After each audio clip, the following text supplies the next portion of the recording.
जय हिंद दोस्तों, स्वागत है आप सभी का आपके अपनी डेली करंट अफेयर्स की क्लास पे। और दोस्तों आज हम यहाँ पे 2 जुलाई 2025 के इंपॉर्टेंट डेली करंट अफेयर्स को डिटेल से पढ़ने जा रहे हैं। और सुबह की आप सभी की जो क्लास है डेली करंट अफेयर्स में, गुड मॉर्निंग इंडिया। तो साथियों आइए स्टार्ट करते हैं अपने सेशन को बिना किसी देरी के। और पहला प्रश्न देखते हैं जो आप सभी के स्क्रीन पर दिख रहा है। जो फर्स्ट क्वेश्चन है वो ये रहा, महायोगी गुरु गोरखनाथ आयुष विश्वविद्यालय का उद्घाटन कहां पर किया गया है। तो महायोगी गुरु गोरखनाथ यूनिवर्सिटी जो है, नाम से ही स्पष्ट है कहां पे होगा, तो गोरखपुर इसका राइट आंसर होगा। कहां पे? गोरखपुर, आपको ध्यान में रखना है, गोरखपुर पे इसका उद्घाटन यहां पे किया गया है। तो आप यहां पे देख सकते हैं जो इसका उद्घाटन किया है देश की राष्ट्रपति द्रौपदी मुर्मू जी ने किया है। और यहां पे आनंदीबेन पटेल देख रहे हैं आप, जो कि यूपी की राज्यपाल है। ये यूपी के सीएम है योगी आदित्यनाथ। तो आप तीनों नाम याद रखिएगा। तो ये जो है कल इसका उद्घाटन किया 1 जुलाई 2025 को, ठीक है। और जगह है गोरखपुर, यूपी की जगह है पिपरी भटहट में, ये इसका उद्घाटन किया गया है। अब देखिए इसकी विशेषता क्या है। तो यूपी का सबसे पहला आयुष विश्वविद्यालय है। अब देखो आयुष का मतलब क्या होता है, यहाँ पे आयुर्वेदिक, यूनानी मेडिसिन, जो हमारी ट्रेडिशनल मेडिसिन है ना, जो हमारी जो परंपरा में पहले थी, तो आज हम यहाँ पे अंग्रेजी दवाओं का इस्तेमाल करते हैं। तो अगर आप यहाँ पे आयुर्वेदिक दवा या फिर यूनानी दवा का इस्तेमाल करते हैं तो उसमें आपको देखने को मिलेगा उसका कोई भी साइड इफेक्ट नहीं है। तो साथियों आपको ध्यान रखना है, तो आयुष विश्वविद्यालय पे इसी की ट्रेनिंग दी जाएगी। और इसका शिलान्यास हो गया था 28 अगस्त 2021 को। भारत के जो पूर्व राष्ट्रपति रामनाथ कोविंद थे और वो यहाँ पे इन्होंने इसका इनॉग्रेशन किया था। भारत के 14th जो प्राइम मिनिस्टर थे रामनाथ कोविंद जी थे, ठीक है।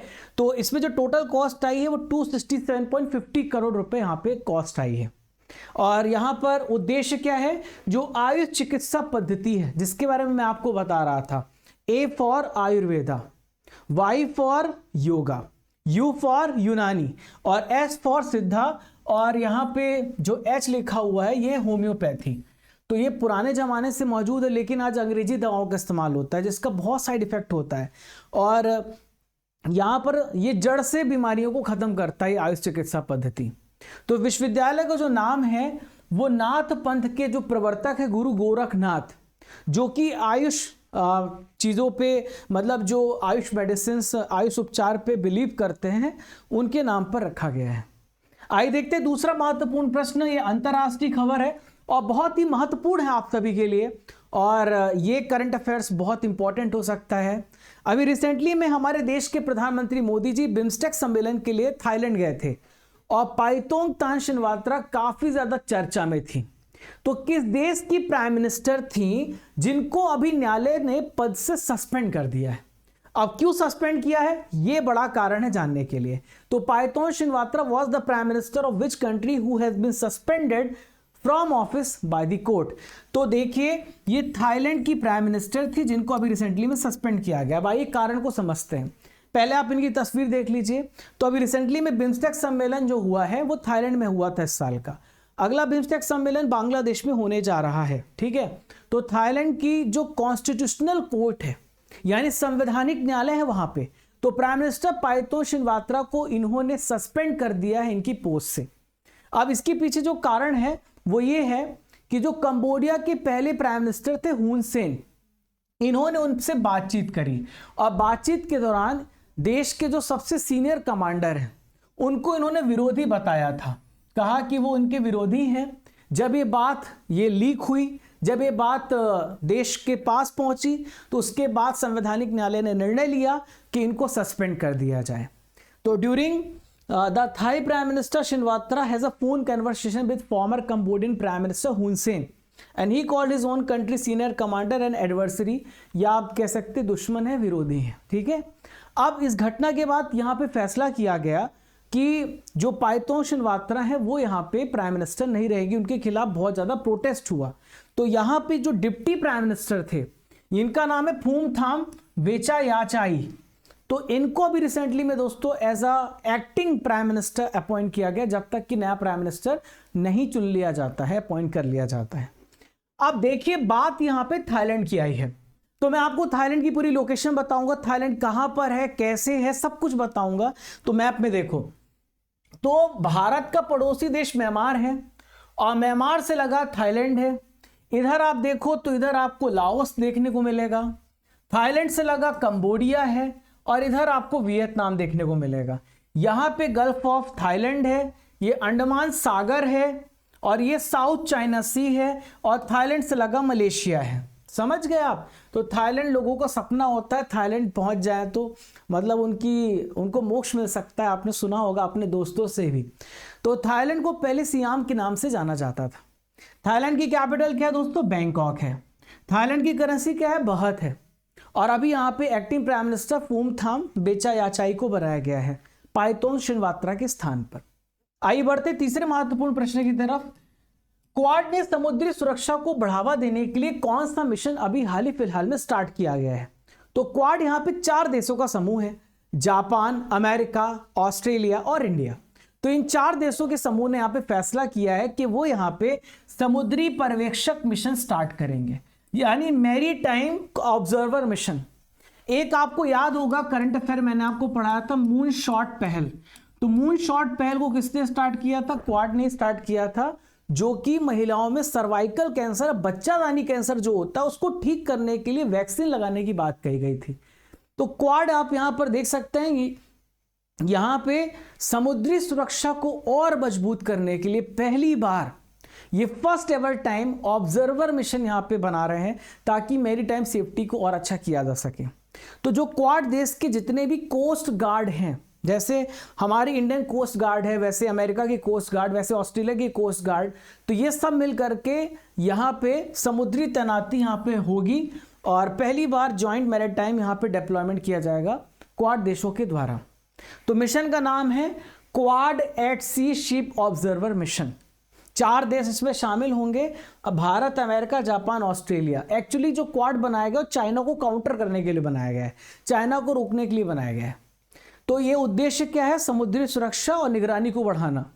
आजकल आप देख रहे होंगे कि बहुत सारे जो लुटेरे हैं वो आजकल अटैक कर देते हैं शिप में। भारत ने कई बार ऐसे बहुत सारे मिशन स्टार्ट किए जिसमें अपने देश के नागरिकों को भी बचाया, दूसरे देशों के नागरिकों को भी बचाया। ऐसे में हमें लगातार ट्रेनिंग देती रहनी पड़ेगी तटरक्षक बलों को। अभी कहां पर होगा? गुआम में होगा। अमेरिका का एक रणनीतिक नौसैनिक अड्डा है, वहां पर इसका आयोजन किया जाएगा। अब बात यहां पे क्वाड की करेंगे। तो क्वाड जो है वो 4 देशों का समूह है। ये इंडिया है, ये ऑस्ट्रेलिया है, ऑस्ट्रेलिया यहां पे यूएसए है और यहां पे जापान है और बीच में फंसा चाइना है। तो चाइना को काउंटर करने के लिए, चाइना को रणनीतिक रूप से, व्यापारिक रूप से रोकने के लिए यहां पे 4 देशों ने इसका गठन बनाया था, क्योंकि चाइना तो आपको पता है किस प्रकार से नीति अपनाता है। तो 2007 में इसकी स्थापना का सपना रखना था जापान के प्राइम मिनिस्टर शिंजो आबे का, जिनको गोली मार करके जिनकी हत्या कर दी गई। अभी वापस से फिर 2017 से फॉर्मली एस्टेब्लिश हुआ। तो ये एक प्रकार का अनौपचारिक रणनीतिक मंच, स्ट्रेटेजिक फोरम है, ठीक है। और स्ट्रेटेजिक फोरम का मतलब है जो यहाँ पर व्यापारिक और युद्ध की नीतियों पे काम करता है, ठीक है। अब इसमें 4 ही देश हैं, जय याद रखना, जापान, ऑस्ट्रेलिया, अमेरिका और इंडिया। तो इसका उद्देश्य यही है कि जो यहाँ पर हमारा इंडो पैसिफिक रीजन है, ये वाला जो रीजन है, यहाँ पे फ्री ट्रेड करना और नियम आधारित व्यवस्था को बनाना, ओपन इंक्लूसिव डेवलपमेंट करना और चाइना को रोकना। इसके पीछे की सच्चाई मैं बार बार बता रहा हूँ। अब देखो क्वाड इस साल होगा भारत में, पिछले साल हुआ था अमेरिका में, उससे पहले हुआ था जापान में। ये करंट अफेयर्स भी याद रखना। अब देखो भैया, आपको अगर स्टडी कर एप्लीकेशन डाउनलोड करके पीडीएफ डाउनलोड करनी है तो कर लो। एप्लीकेशन गूगल प्ले स्टोर में मिलेगा, डाउनलोड करोगे, उसके बाद डेली करंट अफेयर सेक्शन में जाओगे। फिर जब करंट अफेयर्स की पीडीएफ डाउनलोड कर भी लेते हो तो टेस्ट भी लगा लो बाबू, टेस्ट सीरीज भी है। कोर्सेस एंड पीडीएफ में अर्जुन जेस फाउंडेशन बैच को भी चेक कर लेना। 1000 topic wise static current affairs की पीडीएफ भी है। ई बुक्स हमने आज लॉन्च कर दी मंथली, तो अभी मैं आपको उसके बारे में डिटेल्स बताऊंगा। मंथली करंट अफेयर्स की बुक भी लॉन्च हो गई है, जो हम हर पहले दिन लॉन्च करते हैं। इंपॉर्टेंट कोर्सेज भी देख लेना, चेकआउट कर लेना। चैनल पे नए हो तो ये कर लेना, ताकि हमारा आपका रास्ता पक्का हो जाए। और Raja Gupta current affair telegram channel join कर लेना, जहाँ पे आपको रेगुलर इंपॉर्टेंट नोटिफिकेशन मिलता रहेगा। नंबर सेव कर लेना, अगर कोई आपको दुख दर्द दुविधा है, कोई प्रॉब्लम है, तो इस नंबर पर कॉन्टैक्ट कर सकते हो। आइए देखते अगला प्रश्न। राष्ट्रीय चुनाव आयोग ने कितनी पार्टियों को रजिस्ट्रेशन रद्द करने की प्रोसेस शुरू कर दी है? तो ऐसी 345 छोटी मोटी पार्टियां हैं भारत में, जो कि कालाबाजारी करती हैं, जो कि अवैध तरीके से फंड लेती हैं, जो गलत तरीके से चलती हैं। अब वो बहुत सालों से एक्टिव है नहीं, तो उनको बंद करने का निर्णय लिया गया है। ना इन्होंने चुनाव में भाग लिया है। तो ये सारी पार्टियां हवाला पैसा, अगर आप पीछे रणनीति जाने, पार्टियों को चंदा मिलता है तो ये पार्टियां बनती हैं ब्लैक को व्हाइट करने के लिए। तो 345 पार्टियों का रजिस्ट्रेशन प्रोसेस यहां पे कैंसिल कर दिया है। 2019 के बाद से कोई भी इन्होंने इलेक्शन कंटेस्ट नहीं किया है, और ना ही कोई भी पंजीकृत पते पे, जहां पर रजिस्टर्ड एड्रेस है, इनका कोई ऑफिस भी मौजूद नहीं है। तो इन दलों पर टैक्स छूट, जो यहाँ पे इलेक्शन की फैसिलिटीज हैं, उन सभी का गलत तरीके से इस्तेमाल होने की आशंका, इसलिए इन सभी पार्टियों को रद्द कर दिया जाएगा। अब ये काम कौन करता है? राष्ट्रीय चुनाव आयोग करता है बाबू।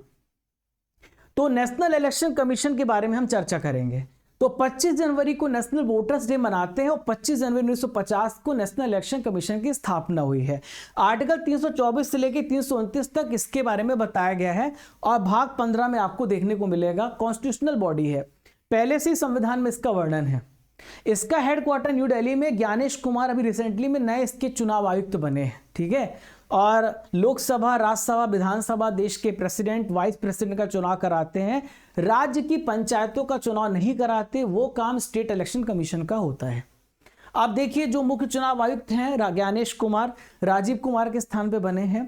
तो जो कार्यकाल होता है वो 6 साल का होता है। रिटायरमेंट की 65 साल। अपॉइंटमेंट प्रेसिडेंट के द्वारा होती है, और नेशनल वोटर डे 25 जनवरी को मनाते हैं।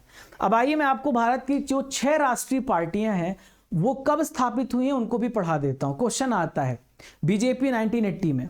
भारत की सबसे पुरानी पार्टी ये इंडियन नेशनल कांग्रेस है 1885 में। बीएसपी, ठीक है। बहुजन समाज पार्टी 1984 में। भारतीय कम्युनिस्ट पार्टी 1964 में। आम आदमी पार्टी 2012 में। नेशनल पीपल्स पार्टी 2013 में। तो भारत में 6 नेशनल पार्टियां हैं, ये ध्यान में रखिएगा, ठीक है। आइए बढ़ते हैं 5वें महत्वपूर्ण प्रश्न की तरफ। तो पहला आसियान भारत क्रूज वार्ता का आयोजन कहां पर किया गया है? Where was first ASEAN India cruise dialogue has been held? तो भारत आसियान का पहला क्रूज वार्ता चेन्नई में किया गया, तमिलनाडु में किया गया है। अब इसका मकसद क्या है, किसने किया, सब बताता हूं। तो इसका उद्घाटन यहां पर आप देख सकते हो, इसका इनॉग्रेशन किया है हमारे जो union minister for port shipping and waterway संभाल रहे हैं, सर्बानंद सोनोवाल जी ने किया है। चेन्नई तमिलनाडु में इसका आयोजन किया है। तो भारत और आसियान देश जो हैं उसमें क्रूज पर्यटन को बढ़ाना है। आप क्रूज देखे हो ना, इस प्रकार से मुंबई से भी चलाई गई है। इसमें आप हमारे नेशनल वाटरवे से भी चलाया गया है। आप 50 दिनों तक यात्रा कर सकते हैं, तो इसमें आपको पूरा आनंद मिलेगा। सारी लग्जरी सेवाएं इसमें मौजूद रहती हैं। तो हमें यहाँ पे क्रूज पर्यटन को, टूरिज्म को बढ़ाना है। बंगाल की खाड़ी और हिंद महासागर क्षेत्र में क्रूज पर्यटन को विकास देना है। इस वजह से यहाँ पे इस पे काम किया जा रहा है। अब बात यहाँ पे आसियान की आई है। तो आसियान जो है association of south east Asian nation कहलाता है। 1967 में इसकी स्थापना हुई। जकार्ता इंडोनेशिया में हेडक्वार्टर है। आदर्श वाक्य one vision, one identity, one community, ठीक है। और इसमें जो सदस्य देश है, भारत इसका मेंबर नहीं है, ध्यान में रखना। Indonesia, Thailand, Malaysia, Singapore, Brunei, ये सारे इसके मेंबर देश हैं। इसका जो मेन फोकस होता है वो साउथ ईस्ट एशिया में स्टेबिलिटी लाना और शांति बरकरार रखना, और वहां पे प्रॉस्पेरिटी को बढ़ाना। 1992 से भारत जो है इसका डायलॉग पार्टनर है। कोई मीटिंग होती है इनको बुलाते हैं, पर भारत इसका मेंबर नहीं, पर भारत एडीबी का मेंबर है। तो आसियान भारत शिखर सम्मेलन हर साल होता है, और 21वां जो हुआ था पिछले साल वो लाओस में हुआ था, वियनतियान में हुआ था, ध्यान में रखना, ठीक है। चलो छठे प्रश्न की तरफ बढ़ते हैं। हाल ही में एयर ऑफिसर इंचार्ज प्रशासन कौन बने हैं? Who has recently become the air officer in charge of administration? तो इनका नाम है, यहां पर देखिए, S Shiv Kumar VSM। S Shiv Kumar VSM यहां पे एयर ऑफिसर इंचार्ज प्रशासन बने हैं। तो आप यहां पर देख सकते हैं, एक इंपॉर्टेंट पद होता है एयर ऑफिसर इंचार्ज, जो एडमिनिस्ट्रेशन में होता है। इनको यहां पे बनाया गया है। जो इंडियन एयर फोर्स है 1932 में स्थापित हुआ है और न्यू दिल्ली में इसका हेडक्वार्टर है। मेरे पीछे आप वायुसेना प्रमुख देख रहे हैं अमरप्रीत सिंह, और अभी रिसेंटली में नर्मदेश्वर तिवारी इसके vice chief of air staff बने हैं। और यहाँ पर इंपॉर्टेंट अपॉइंटमेंट को भी पढ़ लेते हैं। तो रॉक के अभी रिसेंटली में प्रमुख बने हैं Parag Jain. IBCA intercept big cat alliance, जिसमें 95 देश हैं, जिसमें 7 प्रकार के यहाँ पर कैट फैमिली को प्रोटेक्ट किया जा रहा है, संरक्षण दिया जा रहा है। भूपेंद्र यादव भारत के वर्तमान में एनवायरमेंट मिनिस्टर हैं, वो यहाँ पे अध्यक्ष बने हैं। टी रविशंकर जो कि RBI के डिप्टी गवर्नर हैं, इनको 16वें वित्त आयोग में अंशकालिक मेंबर बनाया गया है।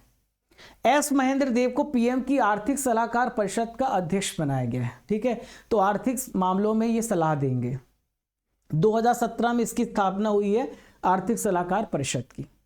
अगला प्रश्न है, भारत ने भूमि और समुद्री बंदरगाह माध्यम से किस देश से जूट आयात पर प्रतिबंध लगा दिया है? India has banned jute import from which country through land and sea ports?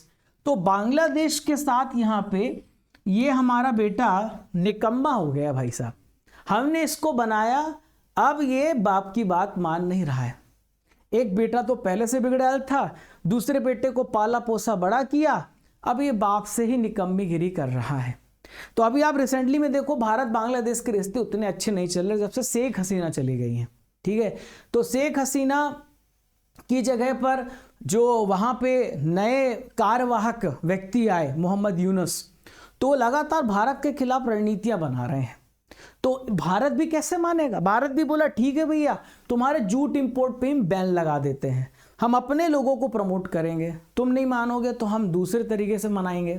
तो भारत ने अपने लैंड से, समुद्री बंदरगाह के माध्यम से, बांग्लादेश से सस्ता जूट आता है, उसके माध्यम से बहुत सारी चीजें बनती हैं, तो उस इंपोर्ट पे ही बैन लगा दिया है। इससे क्या होगा कि जो भारत की जो जूट इंडस्ट्री है, भारत का जो जूट उद्योग है, उसको बचाया जाएगा। और बांग्लादेश की सब्सिडी भी हमने खत्म कर दी है। और डंपिंग प्रथा से नुकसान, और डंपिंग प्रथा क्या होता है, मान लीजिए कि कोई सामान भारत में 10 रुपए का बिक रहा है और बांग्लादेश उसको 5 रुपए में बेचेगा, तो कौन किसको खरीदेगा? हम किसको खरीदेंगे? 5 रुपए की चीज़ खरीदेंगे। इससे क्या होगा कि हमारे डोमेस्टिक लोगों को नुकसान होगा। इसे डंपिंग प्रोसेस बोलते हैं, डंपिंग प्रैक्टिस बोलते हैं। मतलब अपने दूसरे देशों में जब हम किसी चीज़ को बेचें, सस्ते में बेचें। ठीक है, अब देखो कुछ इंपॉर्टेंट करंट अफेयर्स भी पढ़ा देता हूं इंटरनेशनल। तो अभी रिसेंटली में दोस्तों ईरान ने कहा है हम नहीं मानेंगे IAEA की बात, जो तुमने कैमरा लगाया CCTV का, हम बनाएंगे न्यूक्लियर बॉम्ब, हम बनाएंगे न्यूक्लियर वाली चीजें, हम आपके साथ जो सहयोग है उसे खत्म कर रहे हैं। दोस्तों रिसेंटली में जो अमेरिकी डॉलर है वो सबसे मजबूत है, दुनिया का सबसे जो रिजर्व एसेट है, लेकिन सोना ने दूसरा स्थान ले लिया है, यूरो को पीछे छोड़ दिया है। ठीक है, तीसरा दोस्तों 2026 का जो वर्ष होगा, यूनाइटेड नेशन ने घोषित किया है, वो international year of women farmers यहाँ पे होगा। ईरान ने इजराइल के खिलाफ एक ऑपरेशन चलाया था, ये था 2 प्रॉमिस 3। तो इजराइल ने ईरान के खिलाफ चलाया था ऑपरेशन राइजिंग लॉयन, और यहाँ पर नाइट हैमर जो स्टार्ट किया था, अमेरिका ने स्टार्ट किया था ईरान के खिलाफ। ठीक है, चलिए 8वां प्रश्न है, 1 जुलाई 2025 को केंद्र सरकार ने डिजिटल इंडिया कार्यक्रम के कितने वर्ष पूरे हो गए हैं? How many years of central government digital India programme have been completed on 1 July 2025? तो डिजिटल इंडिया कार्यक्रम ने काफी कुछ बदल दिया है बाबू। अब देखो आप गौर से, तो आज डिजिटल कनेक्टिविटी की वजह से हर घर इंटरनेट है और सबको नॉलेज हो रहा है। तो 10 साल हो गए इसको, पूरे 10 ईयर्स हो गए, 10 साल हो गए। तो 1 जुलाई 2015 को स्टार्ट किया गया था भारत को डिजिटल रूप में सशक्त बनाने और यहाँ पे नॉलेज बेस्ड इकोनॉमी को बनाने। ठीक है, और इसका प्रमुख नारा था पावर टू एम्पावर। जो मंत्रालय है इलेक्ट्रॉनिक्स और सूचना प्रौद्योगिकी मंत्रालय, जिसको संभाल रहे हैं अश्विनी वैष्णव, जो प्रेजेंट में भारत के रेलवे मिनिस्टर भी हैं। तो अभी देखो कुछ इंपॉर्टेंट योजनाएं लॉन्च की गई हैं। उज्ज्वला योजना 2016 में स्टार्ट किया गया था। बीपीएल जो परिवार से संबंधित महिलाओं को फ्री में गैस सिलेंडर देना। आयुष्मान भारत योजना 2018 में स्टार्ट की गई, 10 लाख रुपए तक आपकी फैमिली को इंश्योरेंस मिलेगा। प्रधानमंत्री किसान सम्मान निधि 2019 में स्टार्ट किया, एक साल में 3 किस्तों में 6,000 रुपए आपको मिलेंगे, 2-2 हजार रुपए किस्त यहाँ पे आती है। हाल ही में रेल1 एप्लीकेशन लॉन्च किया गया, ये सही है बाबू, ये बहुत बढ़िया है, बहुत जरूरी था रेल1 एप्लीकेशन लॉन्च करना, क्योंकि 50 प्रकार के एप्लीकेशन हमें डाउनलोड करने पड़ते थे। तो यहां पर हमारे जो भारत के यहां पे अश्विनी वैष्णव हैं जो कि रेल मंत्री, इन्होंने रेल1 एप्लीकेशन को लॉन्च किया। आप यहां पर देख सकते हैं अश्विनी वैष्णव रेल1 को लॉन्च कर रहे हैं। न्यू दिल्ली में इंडिया हैबिटेट सेंटर है, वहां पे CRIS यानी रेल सूचना प्रणाली है, जिससे आपको बहुत सारी इंफॉर्मेशन मिलती है। उसका 40वां स्थापना दिवस मनाया गया और उसी अवसर पे भारत के रेलवे मिनिस्टर ने रेल1 एप्लीकेशन को लॉन्च किया है। अब भैया इसका क्या फायदा होगा? तो रेल1 से ये फायदा होगा कि अभी क्या होता है कि आपने UTS एप्लीकेशन देखा होगा, आपने IRCTC का एक कैटरिंग एप्लीकेशन देखा होगा, तो 3-4 एप्लीकेशन यहाँ पे डाउनलोड करने पड़ते हैं। अब आपका रेल1 आ जाएगा, इसमें आप रिजर्व टिकट भी ले सकते हो, अगर आपको अनारक्षित टिकट चाहिए, प्लेटफॉर्म टिकट चाहिए, सब कुछ इसमें होगा। खाना ऑर्डर करना है इसमें करिए, फीडबैक देना इसमें दीजिए, सब कुछ एक ही में आ जाएगा। ठीक है, तो अब अभी और भी बहुत सारे बदलाव हुए हैं। 8 घंटे पहले आपका चार्ट प्रिपेयर हो जाएगा। अब आपको एक और बदलाव हुआ है कि जो आजकल जो दलाल होते थे टिकट बुक कर लेते थे फर्जी ID बना करके, अब नहीं होगा। अब अगर आप तत्काल टिकट बुक करोगे तो आपकी आधार लिंक होगा, फिर एक OTP आएगा, वो डालना पड़ेगा। तो ये सारे बदलाव हुए हैं।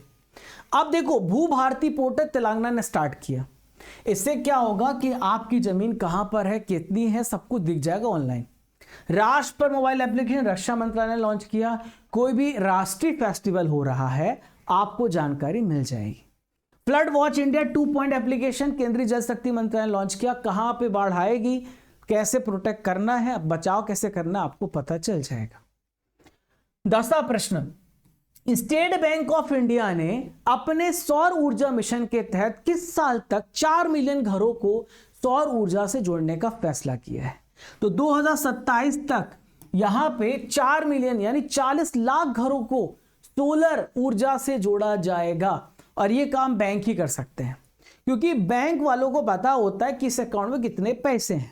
और दूसरा, आप डायरेक्ट रोज जाते हो तो ये अच्छा माध्यम है, जो लोगों की कनेक्टिविटी बैंक से ज़्यादा होती है, वो यहाँ पे प्लान को समझाएंगे, सब्सिडी देंगे। और सोलर ऊर्जा जो हमारा मकसद 2070 तक भारत को नेट न्यूट्रल बनाना, रिन्यूएबल एनर्जी को बढ़ावा देना, और यहाँ पे नेट न्यूट्रल बनाना कि कार्बन का उत्सर्जन हम जितना इमिट कर रहे हैं उतना एब्जॉर्ब भी कर रहे हैं, इन सभी पे हमें ध्यान है। ठीक है, तो ये योजना प्रधानमंत्री सूर्य घर में मुफ्त बिजली योजना से अलग है, जिसमें 300 यूनिट का बिजली आपको मिलता है, तो इसमें आपको सोलर पैनल मिलेगा। स्टेट बैंक ऑफ इंडिया 1 जुलाई 1955 को, कल ही हमने इसका स्थापना दिवस मनाया है। मुंबई महाराष्ट्र में हेडक्वार्टर है। CS सेट्टी जो है इसके चेयरमैन हैं, और ये इंडियन बैंक एसोसिएशन IBA के भी यहाँ पे चेयरमैन है, और ये PSU है। ठीक है, क्वेश्चन नंबर 11, हाल ही में भारतीय नौसेना को स्वदेशी स्टील फ्रिगेट सौंपा गया, इसका नाम क्या है? एक इंडिजीनियस स्टील फ्रिगेट सौंपा गया, इसका नाम क्या है? इंडियन नेवी को INS उदयगिरी। स्टील फ्रिगेट का मतलब होता है कि इसको दुश्मन ट्रैक नहीं कर सकता, और पूरी तरीके से जो इसके पार्ट्स है वो भारतीय हैं। ठीक है, तो स्वदेशी स्टील फ्रिगेट INS उदयगिरी भारतीय नौसेना को सौंपा गया है 1 जुलाई 2025 को, कल। और MDL Mazagon dock shipbuilders limited ने इसको बनाया है। अब इसके शेयर एकदम रॉकेट बन गए थे कुछ दिनों के लिए, अगर जो शेयर मार्केट को जानते होंगे तो उनको पता है, मुंबई में है इसका हेडक्वार्टर। तो प्रोजेक्ट 17A के तहत इसे बनाया गया है, और शिवालिक क्लास की नेक्स्ट जनरेशन का ये नेवी शिप है। रडार से बचने की इसकी क्षमता, इसकी विशेषता है। अगला प्रश्न है बहुत ही महत्वपूर्ण प्रश्न, बहुत ज्यादा इंपॉर्टेंट क्वेश्चन आएगा, लिख के रख लो।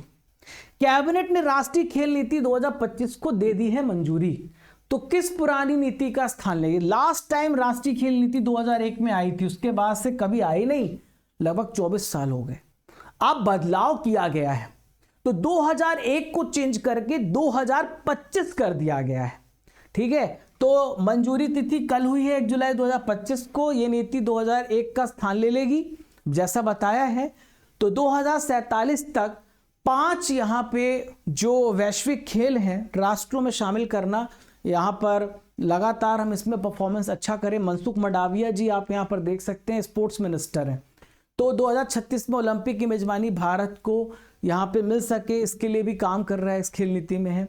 खेलों को जन आंदोलन बनाना, हर व्यक्ति खेले, प्रतिभाशाली लोग बाहर आए और भारत के लिए मेडल लाएं अंतर्राष्ट्रीय रूप में, और इसके लिए यहाँ पे खेल नीति लाई गई है। अब दोस्तों 12 इंपॉर्टेंट करंट अफेयर्स आपने केवल 25 मिनट में पढ़े हैं, इतनी सारी डिटेल्स के साथ। YouTube में सबसे पहले सुबह 5 बजे सबसे कम समय में मैं आपको करंट अफेयर्स देता हूं, पहले इस्तेमाल करें फिर विश्वास करें। तो साथियों अब बारी यहां पर RRR की है, जहां पे जून महीने के महत्वपूर्ण करंट अफेयर्स को रिवाइज करते हैं ताकि पुराना भी भूले ना। खीचन मैनार आर्द्रभूमि किस राज्य में है जिसे रामसर स्थल में शामिल किया गया है? तो ये राजस्थान में टोटल 91 रामसर साइट हो गए। भारत को अंतर्राष्ट्रीय प्रशासनिक विज्ञान संस्थान की प्रशासन परिषद का अध्यक्ष किस अवधि के लिए चुना गया? तो 2025 से लेकर 28 तक के लिए चुना गया। भारत सरकार ने किस साल जातीय जनगणना के साथ जनगणना करने को मंजूरी? 2027 से हमारी जनगणना स्टार्ट होने जा रही है।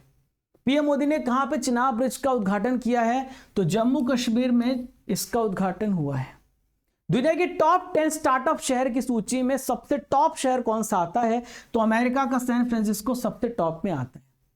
अब जो करंट अफेयर्स कल आप सभी ने पढ़े थे उसको भी रिवाइज करते हैं, कमेंट बॉक्स पे आंसर दीजिए। सीबीडीटी चेयरमैन के रूप में रवि अग्रवाल का कार्यकाल कितना बढ़ाया गया है? 1 साल बढ़ाया गया है। केंद्रीय गृह मंत्री अमित शाह ने राष्ट्रीय हल्दी बोर्ड का हेडक्वार्टर कहां पर उद्घाटन किया है? निजामाबाद में।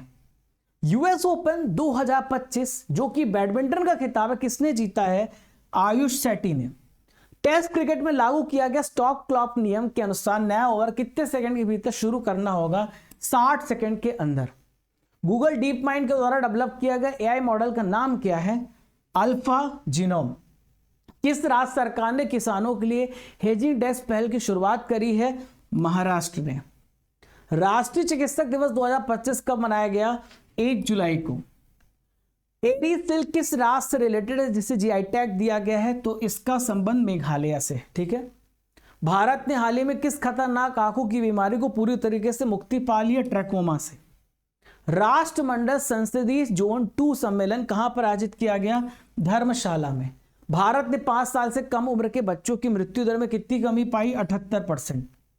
आज का सवाल, महायोगी गुरु गोरखनाथ आयुष विश्वविद्यालय का उद्घाटन कहां पर किया गया? इस प्रश्न का उत्तर आप सभी को कमेंट बॉक्स पे देना है। और प्यारे साथियों, एक तस्वीर आपको दिख रही है, पहचान करना है तस्वीर किस पर्सनालिटी की है। और प्यारे भाई और बहनों, 11 विषय मैं स्वयं पढ़ा रहा हूं आपके राजा सर 6 से 7 महीने में। पॉलिटी, ज्योग्राफी, इकोनॉमिक्स, साइंस में केवल science, biology, physics, chemistry. History में एंशिएंट, मिडावल, मॉडर्न हिस्ट्री ओनली 699 में 3 साल की वैलिडिटी के साथ रेनी 600 कूपन कोड यूज करना। State, PSC, SSC, railway, defence सभी एग्जाम्स के लिए भारी है ये GS foundation batch. Demo available है। अभी बायो में पढ़ा रहा हूँ, इंडियन ज्योग्राफी भी चल रही है। अभी 2 दिन बाद पॉलिटी भी स्टार्ट कर दूंगा। PDF notes, recorded video, Sunday free discussion, और हर एग्जाम्स के लिए एप्लीकेशन डाउनलोड करना है, कोर्सेस एंड पीडीएफ में जाना है, वहीं पे आपको मिलेगा बैच। डेली करंट अफेयर्स की पीडीएफ मंथली आज लॉन्च हो गई है। मंथली करंट अफेयर्स में ई बुक्स में चले जाना, 6 महीने की ई बुक चाहिए चले जाना, टेस्ट सीरीज कर लो, जो मन है सब व्यवस्था है। अर्जुन जीएस फाउंडेशन बैच में रेनी 600 कूपन कोड का यूज करना, ये सारे विषय मैं आपको पढ़ा रहा हूं। आप इसके बाद ये स्टैटिक जीके की किताब देख रहे हो जो आप हमारी अमेजन वेबसाइट से ऑर्डर कर सकते हैं। डेली 12 बजे इसका टेस्ट होगा। पेज नंबर 1 और 1 दोनों का पढ़ लेना। आज मैं टेलीग्राम में पोस्ट करूंगा, जल्दी ऑर्डर कर लो तो आप सभी के पास आ जाएगा। Regular page by page test देना है। 4000 प्लस टेस्ट 1 साल की वैलिडिटी के साथ आप टेस्ट पास में आप पर दे सकते हो। 2024-2025 का 12 महीने का पैकेज भी है।